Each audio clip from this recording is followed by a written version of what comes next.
All right. So, first and foremost, Amber, thank you so much for being here today on Muscles and Malarkey. Thank you for having me on. I'm very excited. I really want to talk to you about how you got started in fitness and in powerlifting. I know that you coach. I'd love if we could talk a little bit about that. Sure. So I officially competed for the first time in 2016, but prior to that, I had been, dabbling in the power lifts for about 2 years. And prior to that, I was just kind of like your everyday gym goer, which is where a lot of people kind of start. They go to the gym, they don't really know what they're doing. And then the old head at the gym brings them in and they're like, hey, you'd be really good at this. And that's kind of what happened. There were a few people at the gym that I met that knew a bigger group of people. And I started training at a different gym. And that's essentially what kind of threw me into powerlifting. I was working with a personal trainer at the time. And when I started working with him, I specifically told him, I don't want to worry about like what my body looks like. I don't want to worry about, losing fat or anything like that. I just want to get strong. So like help me learn how to lift properly so I can get really strong and jacked with that. And he definitely changed my life. And we don't really communicate anymore, but we like support each other. And I definitely account him for all of my success today because I wouldn't be here if it weren't for him. Things were very different in 2016. There was no coaches. It was just a lot of people coming together and helping each other at powerlifting meets. And you didn't really know anything. You just kind of went in and lifted the weights. So to make a long story short, that's basically how I got into powerlifting. Oh my gosh. See, the power of an old head coming up to you and being like, "Hey, I think you'd be really good at this." That's like such a nice compliment. Oh yeah. And it's always like some older guy, probably old enough to be your dad or your grandpa. And they want to bring more people in. And at the time, powerlifting was not very big with women. Mhm. I knew who Gracie Benas was, and I knew who Make Squats was, like very different sides of powerlifting, right? And those were kind of the only females that I knew within the sport. And to be pulled into it, it was kind of cool to have like men be like, hey, no, we want more women doing this. And obviously we know today women actually like top off powerlifting big time. So it's changed a lot. Which I think also follows like how society kind of shifted from Hmm. like I remember the mid 2010s and that kind of shift from working out to be skinny to working out to be like strong. Like, Oh yeah. We saw a lot of changes because CrossFit became really popular.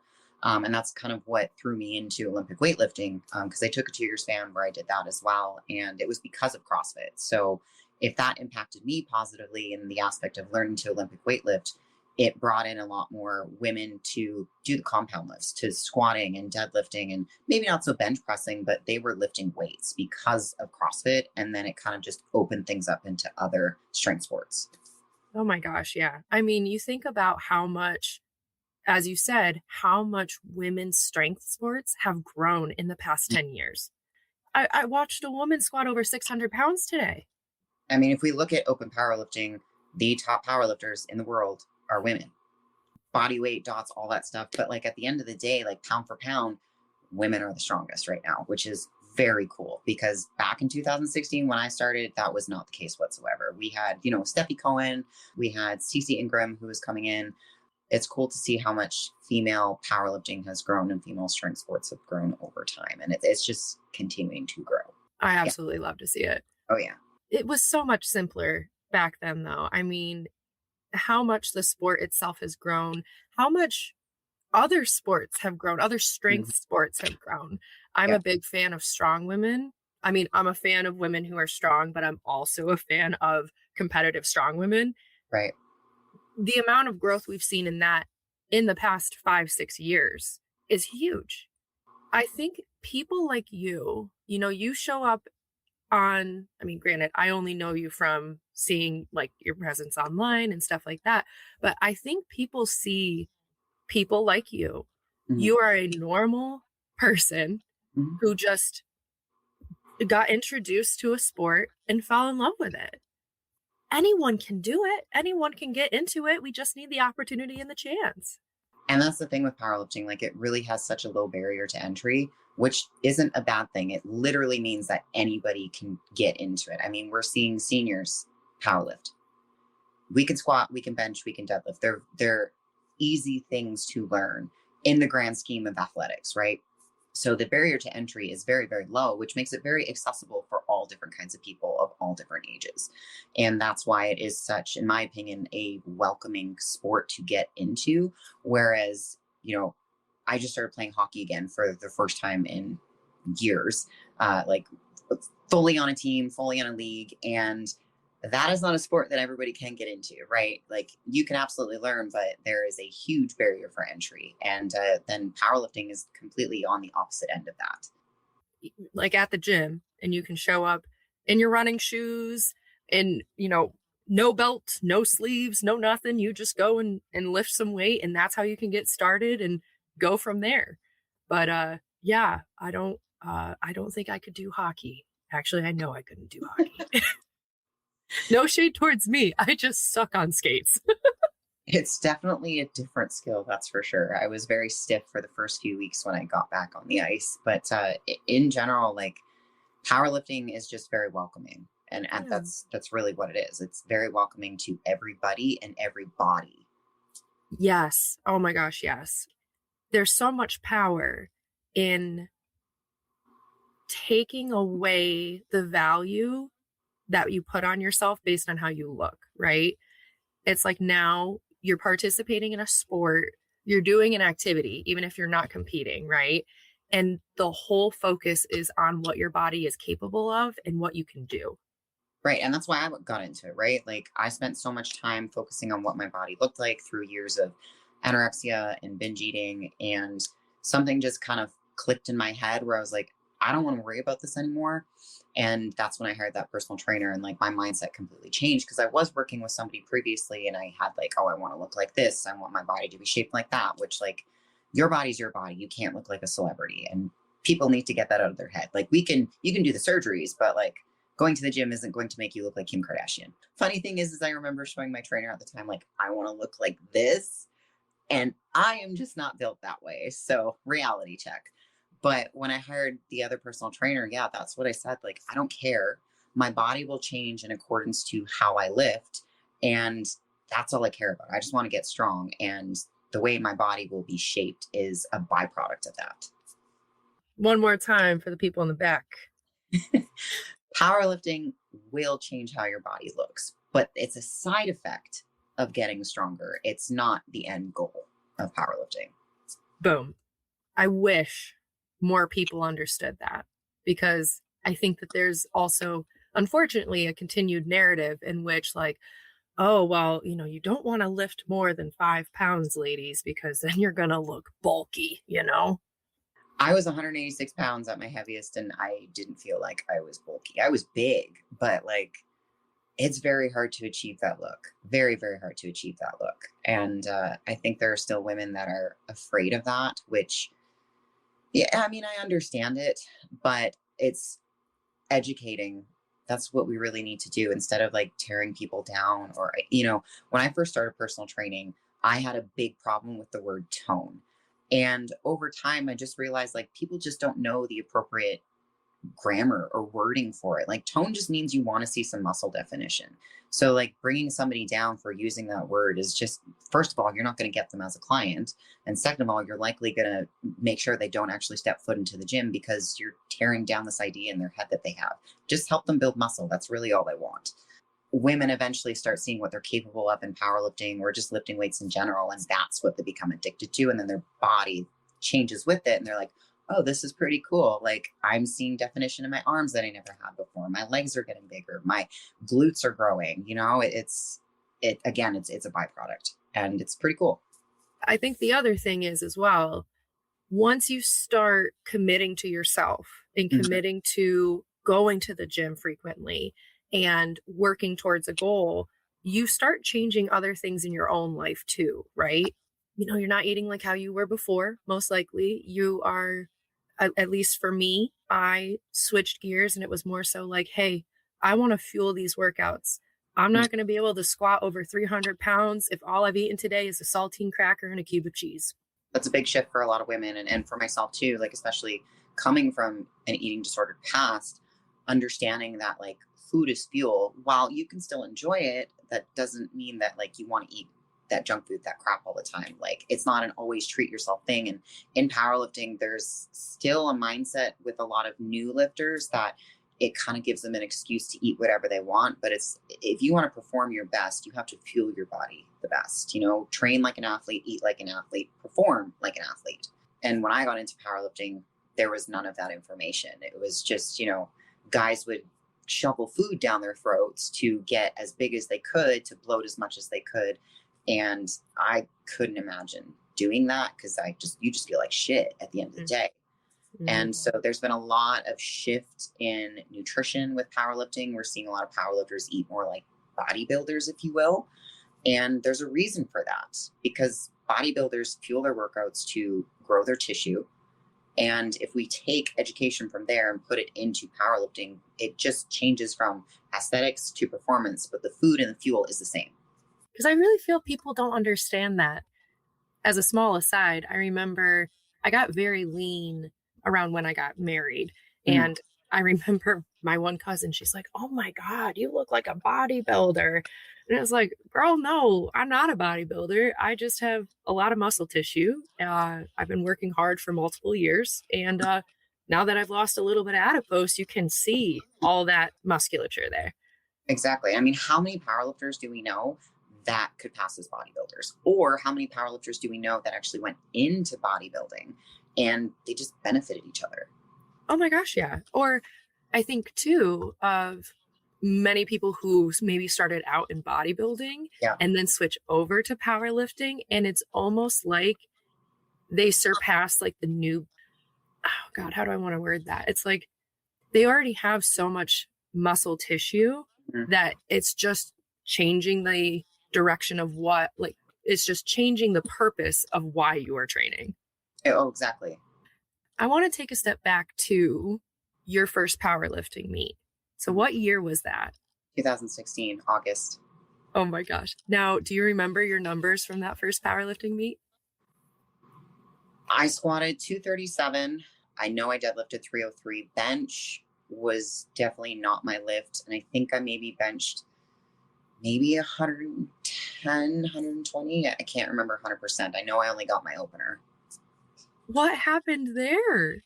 I just didn't know how to bench. I didn't have an understanding of how to use leg drive, which, to be fair, bench is a very complicated lift for a lot of people. Putting everything together is not easy. It's kind of like tapping your head, rubbing your belly, and hopping on one foot, right? And so that can be really complicated for a lot of people. So it wasn't connecting for me. I think that is the best description of what bench press is. I think that nails it. Yeah, there's a lot going on, but when it clicks and it makes sense, like the bar just starts flying. At the end of the day, I just had fun. That's kind of all I cared about. Like I squatted in wraps. Like I had no business being in wraps. But the thing is, in 2016, there was no sleeves. Sleeves was not a thing. There wasn't raw and classic raw. Like wraps was raw. Mm-hmm. So that's all we knew. It's hilarious now to think in the past 10 years. Less than that. I mean, when did the first pair of like thick sleeves come out? 2021? Yes. Like the Ergo Pros? Yeah. So in the span of 5-6 years, we went from there's no sleeves to we kind of just went back around the horseshoe where it's like, let's get away from wraps and how tight those are. And we're just going to make really thick knee sleeves that are close-ish to the amount of support a wrap would give. And you can argue it, you know, you can say like, they're not like wraps, and you know what, they're not, they're very different, but in a way, the mechanics of how you might utilize them is very similar. So for example, in a wrap, you're pushing your knee into that wrap, and that wrap kind of gives you a little bit of tactile feedback. The same thing occurs when you utilize a stiff sleeve. For a lot of lifters, they always note that I feel more stable in a stiffer wrap, and it cues them to drive their knees forward. So like the mechanics of how you might squat are a little bit similar. And obviously there's the compressive aspect, but wraps, I personally liked wraps more than the stiff sleeves because you can take the wrap off. I never liked the stiff sleeves. Right. I wish more people understood that as well. You know, there's more than one way to do anything.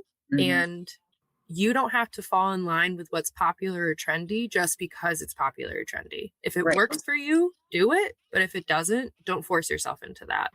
They're not overly expensive, but they're not cheap, right? It's like if you have a perfectly good pair of sleeves and your squat is going great, do you really need to then go spend money on a pair of knee sleeves that you might buy and end up not being able to fit into and then having to go through the whole exchange process because there was a whole issue with sizing? Don't spend your money, especially as a new powerlifter, don't spend your money on that stuff. Just get a basic pair of knee sleeves, understand the fundamentals of how to squat, get strong there, and then, a couple years down the line, if you want to throw a stiff pair of sleeves on, go for it. But like, I am very, very steady in my opinion that like you shouldn't be getting into a stiff sleeve if you don't know how to squat appropriately. Like, there's just no reason for it. And there are going to be people that will complain about where I stand on that. Oh, you should be able to do whatever you want. Right. Do whatever you want. But is it really going to help you when you're relying on that sleeve? It kind of gives you like a false sense of strength and what you're capable of, because you take those sleeves off and you probably can't do in a regular sleeve or bare knee what you could do in that sleeve. So like, get the cheap sleeves, learn how to squat properly, get really strong in them, and then we can talk about getting you into a thicker sleeve. And that's why I say, like, I had no business being in knee wraps. No business to squat 237 pounds. Now, again, that's what we had available. But like, I had no business. I should have just learned how to squat properly because I sure as shit didn't know how. Oh, man. There were so many things that I did wrong, right? Like, my belt was used as my brace. It was way too tight, but there was really no education out there to tell you or teach you how you should be wearing equipment or utilizing it. So it's like, I didn't know that we needed to wear a belt with enough space so we could expand out into, like, I didn't know that stuff. I just threw the belt on because it was the cool thing to do. I had lifting shoes, which was fine. Wearing heels was perfect. Like, shoes, go get them. Don't, if that's the one thing you're going to invest your money into, like, go get a pair of good lifting shoes if you want to wear a heel. But other than that, like, I didn't know how to properly walk out. I didn't know how to properly brace. I didn't know the proper mechanics of how to, create tension through my upper back. I just held the bar on my back and I squatted. That's so cute. Oh my God. But No. it's a direct reflection of what the sport was like at that point in time. Like, that's what you had available. Right. But that's what made it fun. I think over the years, and don't get me wrong, social media has been amazing for education purposes. There's definitely a pro side and a con side.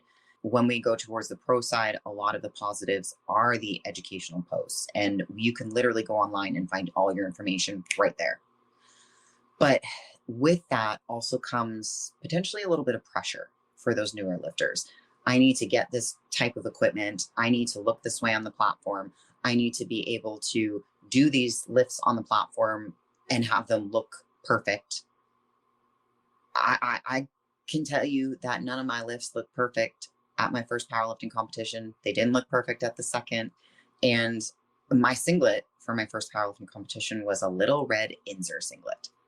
We didn't have all the nice singlets that we have today. We didn't have fancy knee sleeves that you could build a whole outfit off of. We didn't have anything like we have today. And at the same time, like, we just didn't have the education. So there was this beauty in naivety. You would just go in, lift the weights, and have fun with your friends. You all looked silly because you were all in probably a Titan or an Inzer singlet that was too small or too short. And it didn't matter because you were doing it with your friends and you were just doing something that you enjoyed. And kids these days, by golly, they'll never understand what it was like to buy your first Inzer singlet. Oh God, no. It's like, and I turned 35. Tomorrow's February 1st, so I'll just say next month because I turned 35 in March. And I feel old sometimes in the sense of, like, it's been over 10 years. And you really do learn a lot in that time. And you really do see how things change. And there's just so much available to lifters today in a good way and in a bad way. And when I'm coaching my lifters, I think the biggest piece of advice I give them when it comes to their first powerlifting meet is to not worry about any of that. We didn't have coaches like we do now, like I said earlier. And so, beginners are lucky to have coaches for their first powerlifting competition to help guide them. And I don't want to take away that sense of naivety from a lot of my lifters, where I really just want them to enjoy their first powerlifting competition. And I guide them appropriately. But at the same time, like, lifters stress about things that they don't need to be stressing about. And it's my job as a coach to just remind them, like, don't worry about those things. We're going to go into this meet and your goal is to have fun and to get a total. That's it. Yes. Like you said, I do think that people put so much pressure on themselves because comparison is the thief of joy. Mm-hmm. And, people might look online and they see someone who it appears like overnight skyrocketed into elite level status in powerlifting. Yeah. And it gives unrealistic expectations on how quickly you can make progress or how quickly you should be making progress. You just talked about your first meet. That was in 2016.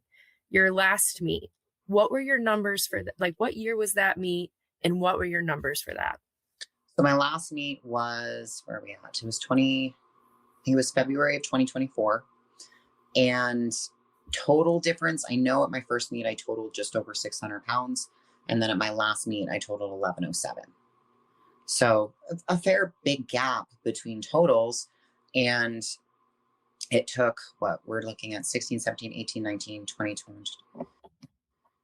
So what is it, like 5 years in between, realistically? Yeah. And then I also took 2 years off to Olympic weightlift. So it took me a long time to get from just over 600 pounds to 1107. Numbers wise, in training, I squatted 407. On the platform, I squatted 385.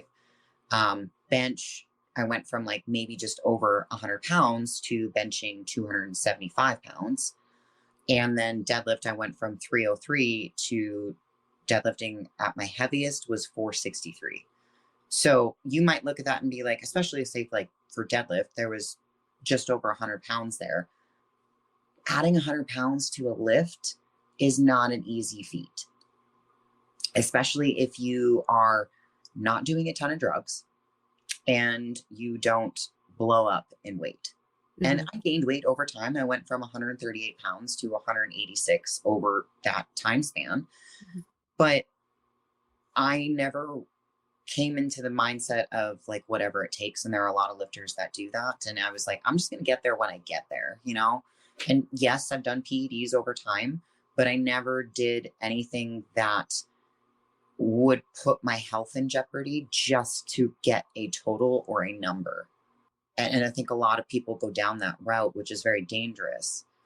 People just need to remember that this is, it's a marathon, right? Like, we want to take our time doing these things, and you shouldn't set a timeline on a goal, in my opinion, because in strength, it's going to happen when it happens. You can't force it to happen. And the more you do force it, the more susceptible you become to injury and feeling like you're letting yourself down because you're not achieving it by that goal.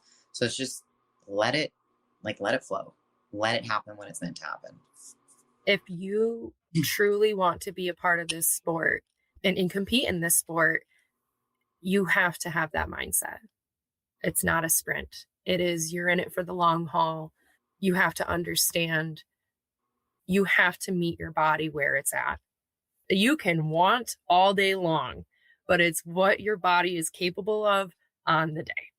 Absolutely. And like, I became a victim of that, right? Like, I became a victim of the pressures of social media.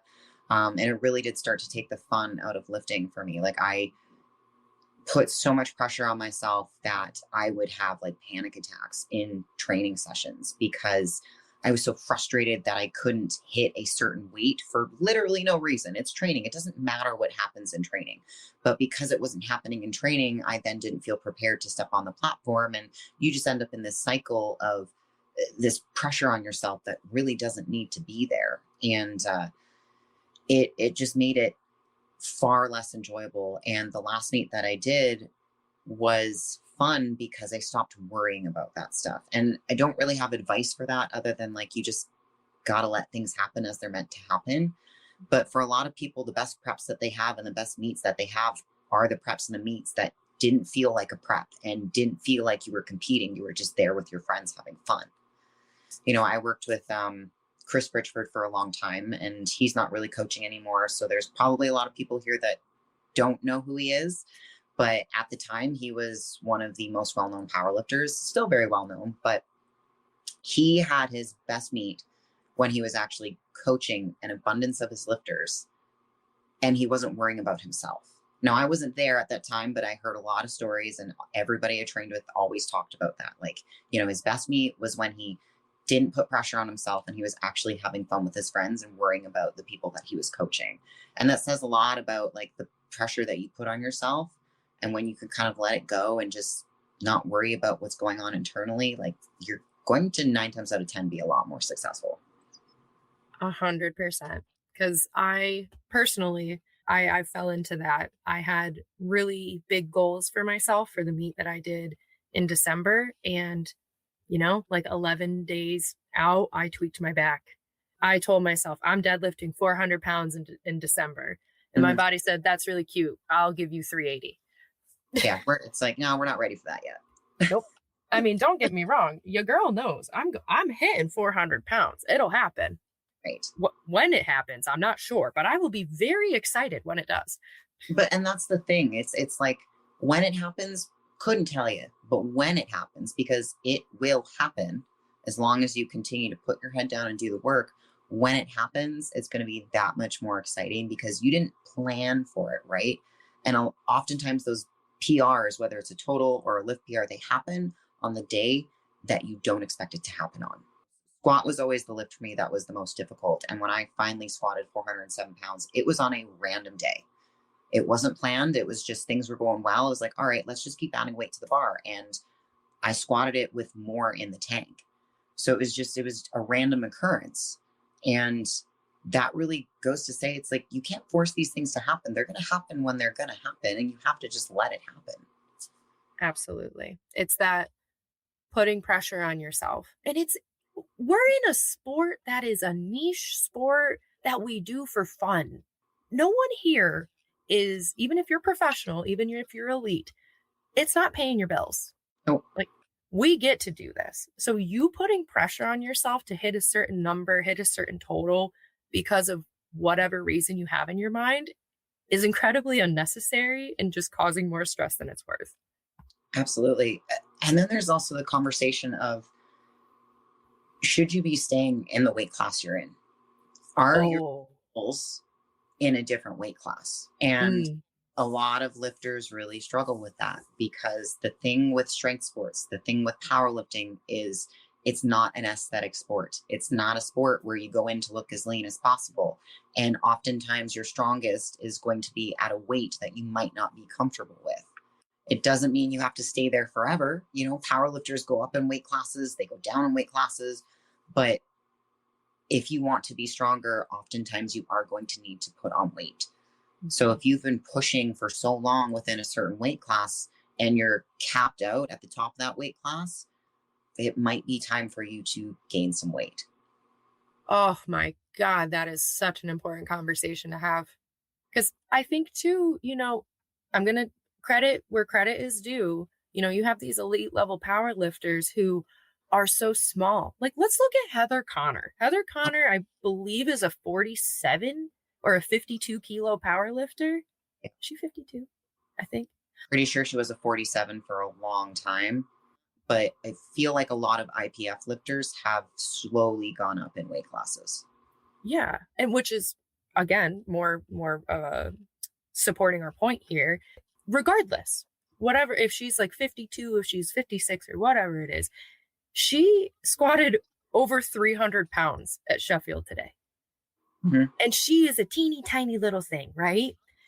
So some people get in their mind where they're like, well, she's so small and she can lift that much weight. Why can't I be that small and lift that much weight? The thing is, it's like, that's her. Whoever you're looking at on the gram, on social media, whatever, and you're seeing them at whatever weight they're telling you that they are lifting whatever weight it is, that's them. It's not you. I don't know your history. I don't know how long you've been training for. I don't know how long she's been training for. All I know is my history, what I've been through, and what my body does.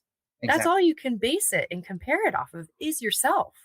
And there's a lot of lifters that look at these elite lifters and think, oh, I want to lift like that. Okay, well, do you even look like that person? Like, are you even leveraged like them at all? No. Well, you probably shouldn't be trying to lift like them. We have to consider that like genetics do really play a role. Your athletic history does play a role. I mean, how many people do we see come into powerlifting that were D1 athletes in the past and then are blowing powerlifting numbers out of the water? So, like, if you have an athletic past, powerlifting is probably really good for you. But if you don't, it might take you a while to even get to where you want to be because you don't know how to move your body under load. You don't know how to move your body in space. So we have to look at, as you mentioned, like these lifters' history. Do they have an athletic history? I'm not going to get into the weed of like the genetics, but fast twitch muscle fibers play a role. I have a client who is very fast twitch, and he is a super heavyweight. He squats over 900 pounds, deadlifts over 8, benches 5, and everything he does is explosive until it's not. But his type of muscle fiber compared to somebody that might not have those fast twitch muscle fibers, that is an athlete. That is somebody that knows how to be explosive. Whereas somebody that doesn't have access to that, you can train it, but somebody that does not have access to that, it might take them longer to move weights like that. And that's getting into a whole different area of things. But you simply cannot base your training or your lifts off of somebody else's just because you guys are the same size. Yes. And Oh my God, yes. You've mentioned a couple times now you're coaching. How long have you been coaching for? 7 years. When you first started as a coach, was it powerlifting or were you more like general pop? Like what's that story? I was, of course, in-person personal training, which, hot take, if you have never done in-person personal training, I don't think you should be coaching online. I started there and I started doing everything and anything. I mean, I worked with general population, I worked with athletes, I worked with kids, and I really had a pretty broad spectrum of clientele. My favorite was working with the kids. I worked with a lot of hockey players, prepping them for being in season. So I would see them in the summer, we would do their strength and conditioning, and then they would go off to camp. And I also worked with seniors. I had a group of seniors, and the class was called Legends. And I would work with them at 5 a.m. because I had the kids at 6. So I saw the Legends at 5. I would work with them for an hour, and they were awesome people. Honestly, if somebody has not had an opportunity to work with seniors, I highly recommend it because they will shit on you so hard, but it's all in good fun, right? But I worked with seniors, I worked with kids, I worked with moms, I worked with younger men. Like, you just don't miss out on any opportunity because it's all experience, right? And I did that for the first 3 to 4 years. And then I eventually started going into online. And I do think when you're online, I think it is really beneficial to still work with people in person. So I did that for about a good year as I was transitioning to fully online. And now I am fully online and I only work with people one-on-one on a very case-by-case basis. If I have clients that come into town, we do one-on-one sessions, of course. But yeah, that's where I started. That's awesome. Oh my gosh. You touching on the working with seniors aspect. I work with seniors every day at my job. And a lesson I learned very early in my career was these people that I'm working with as an occupational therapist, they needed my help 10 to 15 years prior to me seeing them in the Yeah, hospital. absolutely. I look at people like my dad, he's going to be 74 and he goes to his classes at, the Silver Sneakers Mm, locally here, and he's been active for a majority of his life, so he already had that foundation. yeah. But that's what's keeping him, not to be dramatic, that's what's keeping him alive. That's what it keeps him going and staying functional and having a quality of life. But it's very realistic to say that though too. I mean, we see mortality rates increase when people are not active, whether you are resistance training or you are just simply active and walking every day. Like my grandfather had like a for lack of a better terms, like a trampoline, but it was like a tire and you could bounce on it in the center. He would do that every day for 30 minutes. Now, unfortunately, he died at 84 years old, which is not young, but it's also not super old. But he would do that every day. He took care of his health. He ate very well and he walked a lot and he did his little trampoline stuff every day. He was active. Simply put, like the less active you are, the more sedentary you are, your mortality rate increases. Mm-hmm. This is where, my mom kind of comes into the picture because I tried to get her to come to the gym with me or let me help her for years and she just wouldn't do it. And she had to get there on her own, but like now she's resistance training. She goes to the gym every single morning. And this is where it's not too late or too early to start, as long as you just start. You can reverse a lot of effects that you accumulated from not being active and not resistance training. And whatever age. And this is where powerlifting is so great because the barrier to entry is so low that we have people your dad's age coming in and starting and their quality of life improves. Strength training or just training in general Mm-hmm. translates over to your everyday life. It is a direct translation to how you are going to perform in your everyday life. 100%. And of course, everybody's goals will change that. I mean, as a powerlifter, I was extremely stiff for most of the time. But in general, like just being active, resistance training, highly, highly, highly putting resistance training at the top because building muscle, we all know, is going to increase your ability to live longer. But, as I started to get away from powerlifting, I opened myself up a lot more to general population. Now, I never stopped working with them, but I am not so fixated on powerlifting as I was. And I talk a lot more about fitness in general. And I think powerlifters need to understand that powerlifting is fitness. Like it is lifting weights, it's resistance training. It is supposed to be beneficial to your health to an extent. It does take you a little bit past that when you get to a competitive level. But at the end of the day, it is a healthy habit to have in your routine. Eating or you're just doing the power lifts, it's still fitness. And I love coaching powerlifters, but I also really love coaching just your average gym goer. Because no matter what, you're helping either party achieve their goals. And what I learn and what I gain from coaching Gen Pop, I can take into my powerlifters and vice versa. Absolutely. Because, your Gen Pop Sally Sue may not have a huge goal of deadlifting 400 pounds, but maybe she just wants to be able to deadlift her own body weight. Right. She's not going to, go and compete and break a world record, but that record means a lot to her. Exactly. I wanted to ask as well, you made a comment that you are like kind of shifted away from powerlifting. When did you start shifting away from powerlifting? March of last year was the last time that I attempted to do any sort of powerlifting training specifically. And I think it was something that I had been fighting for a while. I just got to a point where I was quite burnt out with it. And that is a conversation that I'm starting to see a lot more, but I still think we need to talk about it a lot. My biggest thing was the identity aspect because I had been doing it for so long. And especially as a coach, my fear was not so much who am I without it, but what do I do once it's no longer a part of my life? And is it going to negatively impact my business? And I talked to a few people. I have a really good friend that she was a professional strong woman and she no longer competes. And, her coaching business is doing fantastic. And, it concluded that like, if you're unhappy with what you're doing, it like your coaching suffers. And once I finally leaned into kind of pulling away from things, I became happier with my life, with myself, and my coaching improved. And my ability to earn clients hasn't slowed down at all. And that was a huge fear of mine because it's my career. I love what I do. I love to help people. And I was afraid that I wouldn't be able to do that anymore. So I struggled with that for a long time. But Powerlifting to me, I will always love it. It was the first thing that I really fell in love with in regards to strength sports.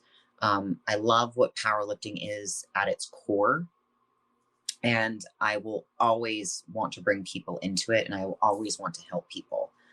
Me as an athlete, I kind of just grew away from it. And Mhm. that's really, I think the best way I can explain it is I just kind of grew away from, wanting to compete and training. And I wanted to have a little bit more freedom with my training because I took it very serious. Mhm. And now I go to the gym and I don't stress about the time that I'm there. I don't stress about like what I'm capable of doing on the day. So it's made me fall in love with training again. But yeah, I just kind of got to a point where it wasn't as enjoyable as it was anymore. And that's okay. It is. Absolutely. And I think to your point of noticing this conversation around burnout, specifically with powerlifting, I've seen it as well. I experienced it. I did that meet in December, and even before the prep ended and I flared my back up, I was like going into the gym, doing my main compounds, leaving. I was like, I'm tired. My heart was not in it. My brain was not in it. I was just going through the motions. And I had a conversation with Jess, and Mhm. I said, I want to take a step back. I need a break from this. And, I want to take a step back of coaching with you. And she's like, I get it. We all go through those moments and we all get to that point. And I took this past month of January to kind of do whatever the hell I wanted to do. Mhm. And that was so fun. It's Yeah, so nice to change things up. If you are stuck in a rut and you're feeling burnt out, take a step back, re-examine what is the most important thing to you, and then go after that. Don't put yourself in a box. absolutely. What I can say for myself is like I wanted to invest a lot more into my clients instead of myself. And as much as I loved powerlifting and like competing and all of that, like I never lost the love for, coaching my clients and wanting to see them succeed. That was never a thing. Like I wanted to put all of the focus onto them. I didn't care about being the athlete. I didn't care about clients, wondering what I was going to do and all that. Because the thing is, my clients support me no matter what. Now that I'm playing hockey, my clients think it's the coolest freaking thing. And they're getting onto the ice and they're trying it themselves. As a coach, especially if you've developed relationships with your clients are going to love and appreciate you for you. And of course, you've helped guide them, but like it was really, really special. And I'm so grateful for the clients that I have because it showed me that, like, oh, I'm more than just a coach to them, and that's what I went into coaching for. I really wanted to help people, of course, but I wanted to be a part of their life and more than just the coaching aspect. Because when I look at coaching, it's not just I'm giving you sets, reps, and cues. I am invested in you as a person. And you work with clients for, I mean, my longest standing client has been with me for almost 7 years. So he's been with me through my entire journey. And then the other client, I think 6 years now. So it's like I've had two long-standing clients and the rest of them have been with me for 3 or 4 plus years. So they've been with me through it. You develop relationships with these people and you genuinely care about these people. And for me, it was a moment of realization that, like, one, you're going to be okay if you step away from this, not only for yourself, but like it really helped me realize that, like, my clients see me as more than just their powerlifting coach or their lifting coach, and they appreciate me for me. And that inspired me to continue to do what I'm doing and to continue to share things and be vulnerable and open about these things. And I've had clients come to me and be like, hey, I'm burnt out with this. Can we change things? Are you willing to support me through this different journey? Hell yeah, I am. Like, if you don't want to powerlift right now, I don't care. I want you to be happy. I want you to be successful. And if I still get to be a part of that journey, awesome. So let's do it. I think there are a lot of coaches out there that are like, I only coach powerlifting. That's all I want to do. And that's fine. But I coach people. I don't coach just powerlifters. I think that is a great example of what a great coach is. You are looking at someone as a whole person Mm-hmm. because that's what they are. And I think there's a lot to be said about building that rapport and building that relationship and that dynamic. That is a good coach. Oh, I'm sorry. That is a great coach. I mean, I've been lucky enough to have a few in my day, and I've also had some really crappy coaches as well. But I think it just kind of gets forgotten. And everybody coaches differently. But when it comes to working with people, you have to remember that they're people. And there's factors. I mean, people are not just what they do in the gym. We don't all have the same 24 hours. No, And if I approach you the same way I approach Sally Sue, who works a full time job that is very labor intensive and has 3 kids at home, she doesn't have the same 24 hours I have. no. And you can't look at everybody the same exact way. You have to be willing to adapt with your clients. I didn't used to be that way. When I was very like heavy into powerlifting, it was like, this is how we're doing it. There's no getting around it. Like, you're making excuses type thing. And I don't regret being that way because it taught me that that isn't the appropriate way to be. And again, there are some coaches that are 100% like that and it works for them and their clients, but I never want it to be that way. I really try to be empathetic and understanding, and I try to put myself in other people's shoes, and I want my clients to know that I am a safe space for them. And of course there's boundaries that come with being a coach and client, but I never want them to feel like they can't come to me with things, because the more I know, the more I'm able to guide them and help them be successful. Exactly. If you don't have the whole story of what's going on or what goes into somebody's life or their choices, like, hey, I noticed that, you haven't filled your sheet out all week. Are you going to the gym? Well, if someone doesn't feel comfortable, they might give you some kind of excuse, be like, yeah, next week I'll be better, I promise. Right. But if they do feel comfortable talking with you, that's when you find out, my significant other and I, we're going through a breakup. I'm having a really rough time at work right now, XYZ, whatever dynamic, it factors into what they're going to do in the gym. So, Right. yes, it is important for you as the coach to get the whole story and understand the whole picture. Right. And I'm always like, look, you don't have to tell me everything, but I got to know something, because if I'm going to adapt anything for you, I have to have an idea of what's going on. Like, one of my clients found out that his dad had cancer, and it kind of flipped his life upside down. And right away, I'm like, okay, what can I do to help you in this process? Obviously, like, we're focused on training. That's my job. But it's like, what can I do to make things easier for you? Do we reduce your days down? Do we reduce what you're doing in the gym? Like, these are things that I need to know in order for me to help us move forward. And then there's the empathy aspect of like, I'm always here. The door is always open. If you just need somebody to talk to, I'm here to listen. But like, that information helps me be proactive instead of, oh shit, you were pushing yourself 4 or 5 days and you never let me know what was going on, and now you're hurt. So be proactive. Like, that's the biggest thing that I tell my clients is like, talk to me before it gets bad, because being proactive and being able to make changes ahead of time instead of when something has happened is always going to lead to more success, mentally and physically. Preach. Absolutely.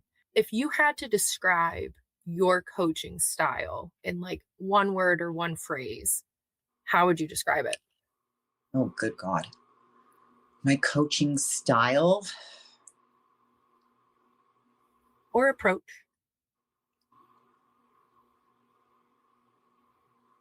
I would say my coaching style is very human. And what I mean by that is, yes, my job is to help guide you in your lifts. Obviously, I'm giving you cues, I'm sending you feedback, I'm sending you videos, but like, I don't talk to you like you're a number on my roster. You're who you are. It's like, if something's going on, I'm not just going to be hard on you like, oh, this was shit, we need to fix this for this reason. And I don't talk to my clients like that, but like, I talk to them when I coach them, I'm talking to them like they're a person. Like, let's have a conversation. Let's talk about this. I want to understand what's going on in your day. I want to understand what happened leading up to this session.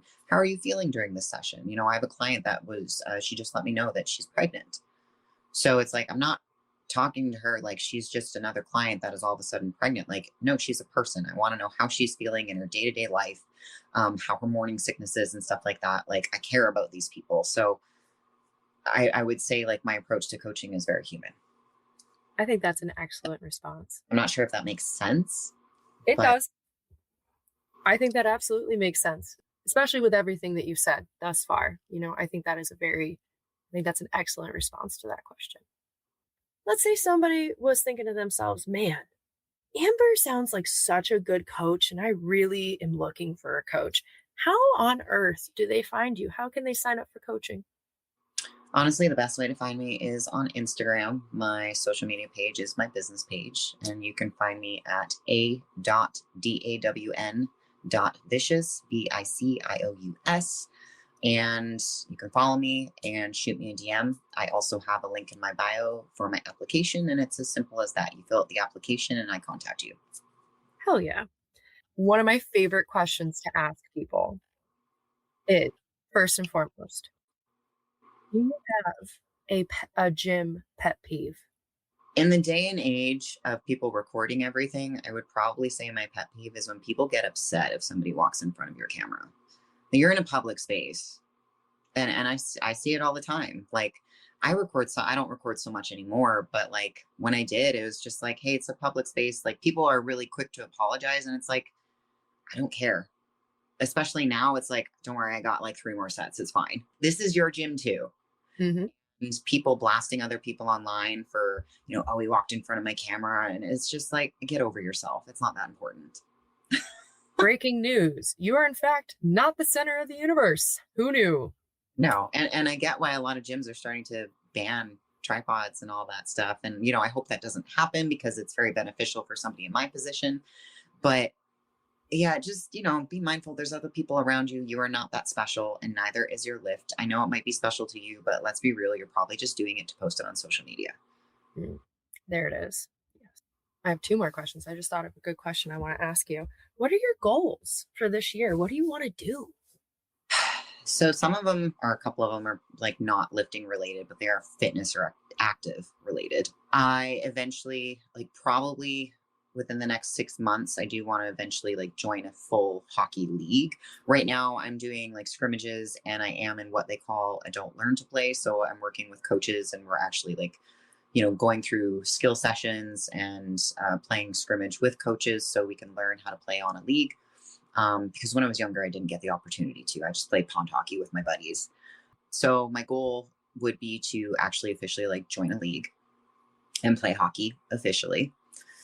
And training wise, I lost quite a bit of weight since stopping powerlifting. None of it was really on purpose. I think my activity level just kind of increased, and slowly my body composition started to change. I want to start gaining a little bit more weight, more so like just putting on some lean tissue over time. So like those are my 2 goals. And if I had one more, I think it would be to invest in myself a little bit more. I tend to be the type of person that puts everybody else first. And I'm always like, oh, I'll be fine. I'll just take care of it. It's whatever. But I need to start doing more things for me. So 3 things, all a little bit different. Those are my goals for this year. I think those are excellent goals. And if you're wondering, yeah, my cat decided to join me in the closet. This handsome little guy. Oh my goodness. Yes, he only has one eye. His name is Dmitry. He was part of the Russian mafia. We don't talk about it. Oh, somebody's got a history. Yeah. Oh gosh. Yeah. Every time I record, see, now he's good. He's like, the door was closed. I needed to go in there and examine it. And now it's like, he's like, oh, okay, there's nothing going on in here. I think it is so important to do things that you're kind of bad at, and just, Absolutely. yeah, it's okay if you kind of suck at something when you first do it, because amazingly, we have the capability of improving and getting better. Mm-hmm. Yeah, that's kind of the whole point. Like, something to get better at it. And coming back to powerlifting, like a lot of younger lifters come into it and they suck for a while, and then they quit because they're not elite level in their first 2 years. Doesn't work way. You know, there are a lot of lifters that come in that are like freakishly strong, but usually they don't stick around. You might see a few things from them. They're kind of a flash in the pan, and then they disappear. They get hurt, or, you know, they burn out too fast because that's all they do. Mm-hmm. And most of the best powerlifters have been doing it for 10 years plus. I mean, hello, Christy Hawkins. Exactly.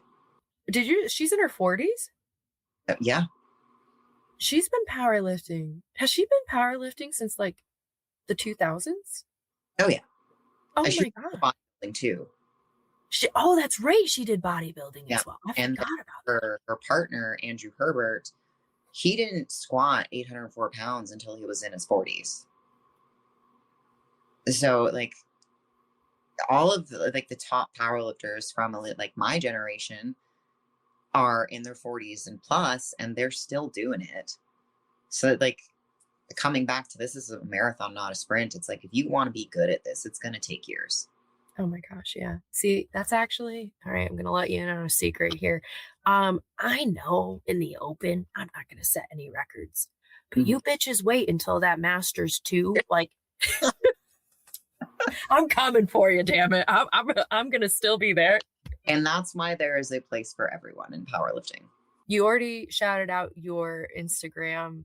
So I wanted to make sure we did that. Oh, I almost forgot to ask you my favorite question, which is this. I want you to think back, Amber, to you know, your fitness journey. And I just want to ask, is there ever a time that you were like, what the fuck was I thinking? All the time. All the time. I mean, I go, and it's like a little ritual for me. Every day I go back in my Facebook memories and I just watch like old videos of myself, and I'm like, what was I doing? But at the same time, like, how else are you supposed to learn? You're going to look stupid for a long time, and that's okay. But like, it's also something that you can look back on and be like, wow, that was bad, and now I look great. So, and I wouldn't change anything. It's along the lines of like, would I change anything going into my first powerlifting competition? Absolutely not. Wraps and all. No, because like, how else are you supposed to learn? You know, go into it with like being completely blind to everything, and you just have the most fun. So you learn things as you go. You don't need to know everything your first time. That's an overarching theme in this podcast, is like, you know what? The gym, training, powerlifting, it's supposed to be fun. Exactly. Which is a lot different than the messaging that I think we got when we were younger, growing up in like the 90s and early 2000s. And there is still a lot of that now. And I think it also really depends on the coaching and who's pushing that narrative. But like, at the end of the day, all of us started powerlifting because it was fun. Yes. So why along the lines are we losing that? For all the reasons we discussed, right? Yeah. A lot of it being social media and setting expectations and putting rules on yourself that you have to achieve, that are like, no one's making you do that. It's only you making you do that. And if what you care about is having fun, that doesn't mean that you still can't win. I think there's a lot of thought around like, oh, you're just like the coach that wants them to have fun. You're like a weaker coach when powerlifting is about winning. It's like, we can do both, you know, and maybe that's my own narrative in my head of like, because I really emphasize my lifters making sure that they're having fun in the process. And of course I want them to win. Absolutely. Who doesn't want to win? But like, you're going to enjoy it a lot more if you were having fun. Ah, oh, Amber, my goodness gracious, girlfriend. I think we could talk for 3 hours. We'll have to do a part 2. I really appreciate you coming on and chit-chatting with me today. This was a lot of fun. Thank you so much for having me. If you enjoyed this episode, please follow, share, rate, and review. It helps the podcast grow and reach more people. Do you have any questions or suggestions? Email me at musclesandmalarkey@gmail.com or find me on Instagram @musclesandmalarkey. Yeehaw and yee-claw, everybody.